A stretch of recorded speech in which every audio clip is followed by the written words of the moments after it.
Hello বন্ধুরা, দেখেছো আমি কোথায় এসেছি? দেখেছো আমার পিছনে কি সুন্দর একটি জায়গায়, তোমাদেরকে দেখাচ্ছি, দাঁড়াও। দেখো বন্ধুরা, পানিটা কি সুন্দর, কি স্বচ্ছ, দেখেছো? আহা আহা, কি সুন্দর লাগছে। এবং দূরে তোমরা দেখতে পাচ্ছ একটি জাহাজ রয়েছে দূরে। এই জাহাজটা কিন্তু চলছে, যাই হোক বন্ধুরা, এখান থেকে আজকে আমার ভিডিওটা শুরু হবে। এখানে হাঁটতে এসেছি, বেশ ঠান্ডায় বেশ ঠান্ডা পাচ্ছি আমি। এবং আমার ক্যামেরা কিন্তু আমি আজকে আনতে ভুলে গিয়েছি। আমি যে ক্যামেরা দিয়ে ভিডিও করি, সেটা আমি ওটা থাকলে আর একটু সুন্দরভাবে ভিডিও করতে পারতাম। যাই হোক, মোবাইল দিয়ে ভিডিও করছি এবং অনেক ঠান্ডা বন্ধুরা, অনেক ঠান্ডার ভিতর দিয়ে হাঁটছি। হালকা হালকা হালকা স্নো পড়েছে, দেখেছো? ও তোমাদেরকে দেখাচ্ছি। ও ফাঁক। যাই হোক, ও আছে ওই যে ওখানে হালকা হালকা, যাই হোক ওটা কিছু না। তো হ্যাঁ, এটাই বলছিলাম বন্ধুরা। তো বাংলাদেশের অবস্থা অত্যন্ত খারাপ,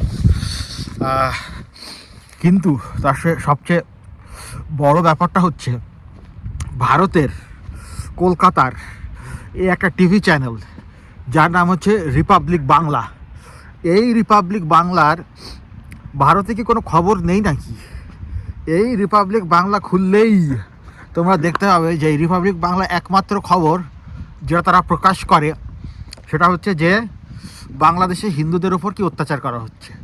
বাংলাদেশে হিন্দুদের উপর অত্যাচার করা হচ্ছে, এথনিক ক্লিনজিং করা হচ্ছে, এইসব ব্যাপার স্যাপার আমরা দেখতে পাই, যেটা কিন্তু আসলে পুরোপুরি সঠিক নয়। হয়তো কিছু জায়গায় বিচ্ছিন্ন দু একটা ঘটনা ঘটা হয়েছে, কিন্তু হিন্দু মানে তারা যেমনভাবে দেখাচ্ছে যেন হিন্দুরা হিন্দু বলেই হয়তো তাদেরকে তারা বেরোতে পারছে না। হ্যাঁ, যেটা একদম ঠিক নয়, যেটা একদম সত্য নয়। এবং এই রিপাবলিক বাংলার একটা লোক আছে, তার নাম হচ্ছে অর্জুন গোস্বামী। সেই অর্জুন গোস্বামী কাজই হচ্ছে শুধুমাত্র এই বাংলাদেশের বিরুদ্ধে কথা বলা।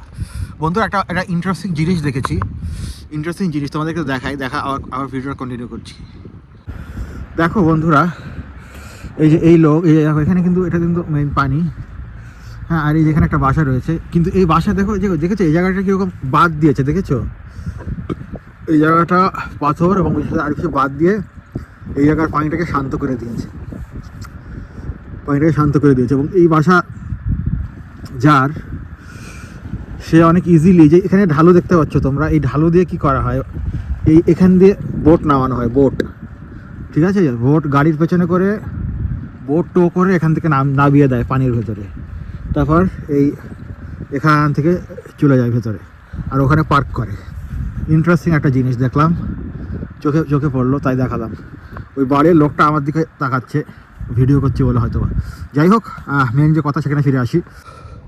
তো যে ব্যাপার হয়েছে যে এই অর্জুন গোস্বামী, সে হচ্ছে বাংলাদেশ বিষয়। এবং আরেকটা ব্যাপার হচ্ছে, আর একটা পলিটিশিয়ান বিজেপির, তার মধ্যে সুরশেন্দু অধিকারী। এই সুরশেন্দু খানকির পোলা মোদি ওকে একটা জব দিয়েছে, সেটা হচ্ছে বাংলাদেশ বিষয় তাকে হোগা মারা। বাংলাদেশের হোগা মারা হচ্ছে তার একমাত্র ফুল টাইম জব। সে হচ্ছে ওই যে বাংলাদেশে যে ডেপুটি হাই কমিশন রয়েছে কলকাতায়, সেটা ঘেরাও করলো। সেটা কিছুদিন আগে ঘেরাও মারলো লোকটা, ঘেরাও মারলো। তারপর হচ্ছে সে বাংলাদেশে একের পর এক কথা বলা যাচ্ছে, এবং সে আমাদের দেশের ভেতরকার ব্যাপারে এই কথা বলছে। এই শুয়োরের বাচ্চা, খানকির বাচ্চা, এই ইউনুসকে বলতে চাই, সুরশেন্দু খানকির পোলা, সুরশেন্দু মাদার চোদ, বেশ্যার চোদা, কুত্তার বাচ্চা, এই খানকির ছেলের বাংলাদেশের ভিসা ব্যান করে দেওয়া উচিত। এই খানকির ছেলে যেন বাংলাদেশে ঢুকতে না দেয়। বাংলাদেশের ভিসা পাওয়ার জন্য সুরশেন্দু অধিকারীর একটি ভিসা বাতিল, ভিসা কোনোদিন পাবে না। বাংলাদেশ থেকে চিরদিনের জন্য তাকে ব্যান করে দেওয়া হোক। আর অর্জুন গোস্বামী এবং ওই সাথে যে অভিনেতা অরিত্র, শিশু অভিনেতা ছিল, এখন বেশ মোটা হয়েছে, শুয়োরের মতো মোটা হয়েছে, এখন এবার পলিটিক্স করে খানকির ছেলেরা, ওরও ভিসা ব্যান করে দেওয়া উচিত। ওকেও ভিসা ব্যানের আওতায় নিয়ে আসা হোক। এরকমভাবে ভারতীয় যেই আমাদের দেশের ইন্টারনাল ব্যাপারে কথা বলবে, তাদের প্রত্যেককেই ভিসা ব্যান খেতে হবে।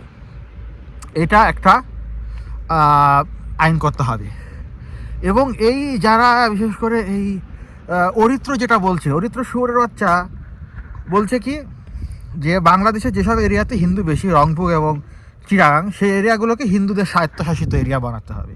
খানকির তোর বাপের দেশ সুতমা রানীর ফোলা শালা তোর মানে একেবারে সুশেন্দু অধিকারীর পাশায় অরিত্র নুনু ঢুকাতে হবে, এরপর সুশেন্দু অধিকারীকে ওই নুনুটা খাওয়াতে হবে, ওই নুনু চাটাতে হবে। ঠিক আছে, মানে শুয়োরের বাচ্চা সবাই। এবং এই যে আরেকটা লোক, তার নাম হচ্ছে ময়ূক, সেও ওই রিপাবলিক বাংলায় কাজ করে, ভোটকা মোটা সোটা ভ্রু মোটা। সেও তো একেবারে মানে চিরাংকে একেবারে ভারতের ভেতরে নিয়ে আসার জন্য সে হুমকি দিচ্ছে। এই ধরনের টিভি চ্যানেলের বিরুদ্ধে ইন্টারন্যাশনাল যে আদালত আছে, ইন্টারন্যাশনাল আদালতে করতে হবে, আইন করতে হবে। এই ধরনের টিভি চ্যানেল যেসব কাজ করছে এটা ইলিগাল কাজ, এটাকে ব্যান করতে হবে।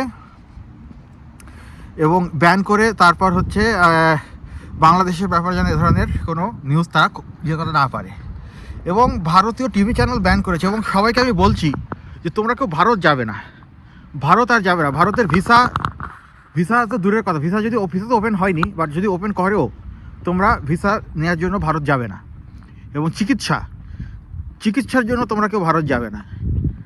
ওরা সমস্ত ধরনের ভিসা ব্যান করছে এবং পেঁয়াজ রসুন আমদানি বন্ধ করছে। এবং তোমরা এই যে সব ভারতের টিভি চ্যানেল স্টক জলসা থার্ড ক্লাস কী দেখো তোমরা, সব স্টক জলসা করে মানে বস্তির জিনিসপাতি দেখানো হয়, আর তোমরা বাঙালিরা সেটার জন্য পাগল। মানে কি বলবো। যাই হোক, অত্যন্ত ঠান্ডা বন্ধুরা, হাত জমে যাচ্ছে, বরফ হয়ে গেছে, পুরো বরফ, হাত বরফ হয়ে গেছে। তো আজকে এ পর্যন্তই। ভেতরে রক্ত জমাট বেঁধে যাচ্ছে বন্ধুরা, জমাট।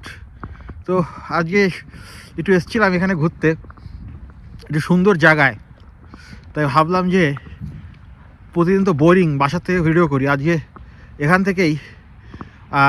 থেকেই তোমাদেরকে এই ভিডিওটা রেকর্ড করি। তো ভিডিওটা কেমন লাগলো বন্ধুরা একটু কমেন্টে জানাবে, আর আমার চ্যানেল একটু দয়া করে সাবস্ক্রাইব করে দেবে। বলি না সাধারণত, চ্যানেল একটু দয়া করে লাইক, শেয়ার এবং সাবস্ক্রাইব করে দিলে খুব ভালো লাগবে। আজ এ পর্যন্তই বন্ধুরা, বাই বাই।